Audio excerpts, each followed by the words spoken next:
¿Y si te dijera que hubo un momento en el que una de las agencias de inteligencia más poderosas del mundo se preguntó si era posible hacer que un ser humano obedeciera órdenes en contra de su propia voluntad?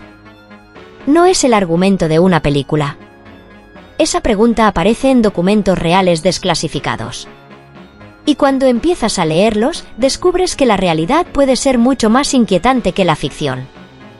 En los primeros años de la Guerra Fría, el miedo a que las potencias enemigas desarrollaran nuevas formas de interrogatorio y manipulación llevó a la CIA a iniciar programas secretos cuyo objetivo era explorar los límites de la mente humana. Uno de los primeros recibió el nombre de Proyecto Bluebeard. Bajo ese nombre se escondía una investigación sobre hipnosis, sustancias psicoactivas, técnicas de interrogatorio y distintos métodos de manipulación psicológica. La gran pregunta era hasta dónde podía ser influenciada la conducta de una persona.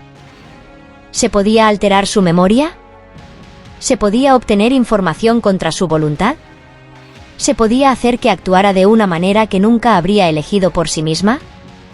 Esas preguntas no nacieron en Internet. Nacieron dentro de despachos oficiales.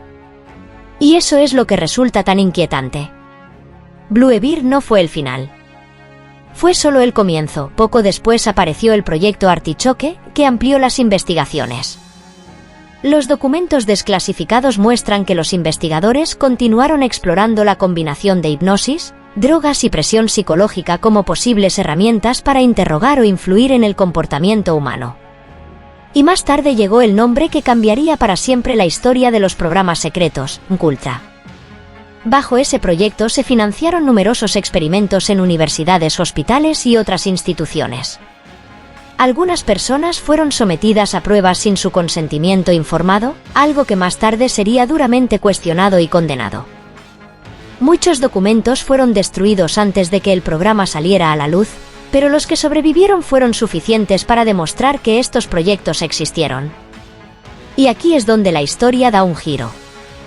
Durante años, cualquier persona que hablara de programas secretos de control mental era ridiculizada. Se decía que todo era una fantasía, que era imposible, que solo eran historias sin fundamento.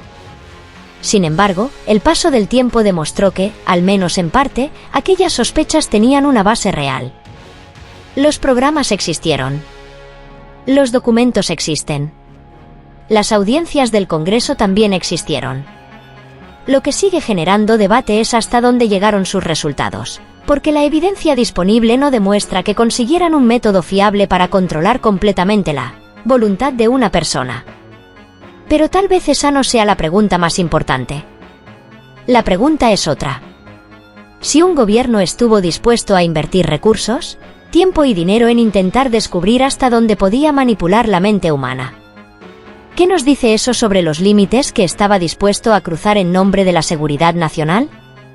La historia demuestra que, cuando el miedo y el poder se combinan, las líneas éticas pueden desaparecer con una facilidad alarmante. Y eso es algo que no pertenece solo al pasado. Es una lección que sigue siendo relevante cada vez que un Estado justifica acciones extraordinarias invocando una amenaza excepcional.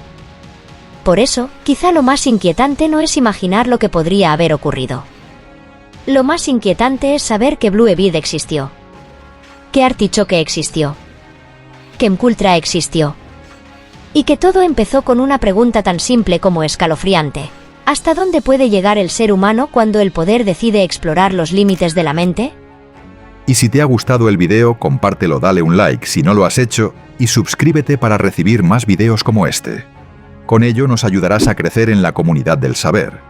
Y te invito a que nos veamos nuevamente en el próximo video. Muchas gracias y hasta pronto.